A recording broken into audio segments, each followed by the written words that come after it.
Shaista was wanting me to speak. So when Shaista says something, you don't say no. But I made my niyyah to do my Hajj last Eid al-Adha during my Salah. And I said, inshallah, my next Eid al-Adha, I will do it in Makkah.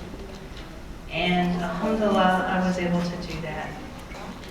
One of my boys, Adil, keeps on saying that I keep on talking about Hajj since I've been back.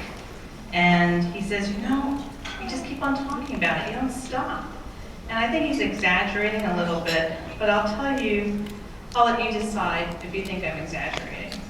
So as parents, we always measure our events, like before our kids were born, like you're trying to remember the event and you say, oh yeah, that's when Abbas was born, or after Ahmed was born. You can kind of remember things like that. Well, for me, it's like before Hajj and after Hajj. It's like how my life was before Hajj and now as after Hajj. So before Hajj, I knew it was an obligation to be completed, like performing Salah and Saum.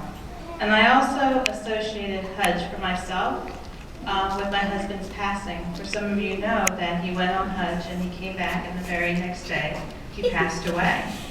And there was a lot of questions I wanted to ask him about Hajj, and I never got the chance to ask him. So this was my opportunity to get my questions answered. So after Hajj, what has been my life been since then? And I would say there are about 4 parts. Part 1. So I had a physical transformation. Yes, I'm wearing a hijab. For some of you, you know that I wasn't always wearing a hijab. I would wear it in gatherings like this.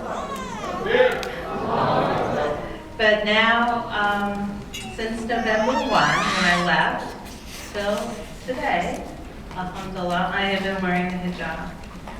And I would say that I also had a physical transformation inside of being more patient. In fact, I even called that last shaitan, where I lose my patience. That was my last shaitan. I kept on hitting that stone saying, I will not lose my patience.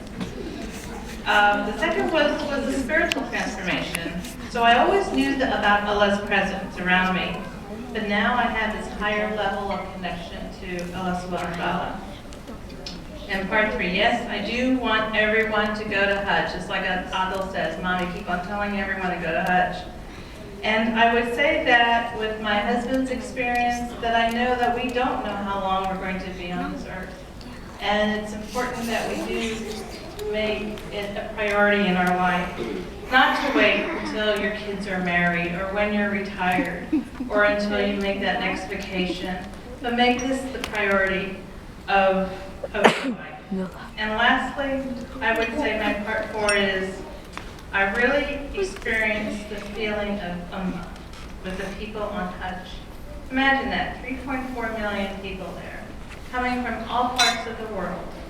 And it reminded me of my favorite ayah in the Quran, where it says, I made you into many nations and tribes so you may know one another. And that's what we did. No matter where we came from the world, we all came together from our different cultures, from our different languages, and we did our ibadah the same. It was like we knew what to do. And that was, alhamdulillah, was a great experience. So yes, Adil, he's not here right now, he's in Cincinnati doing the news, but I will tell people to go to Hajj and do it soon. Inshallah, everyone will have that opportunity. Thank you.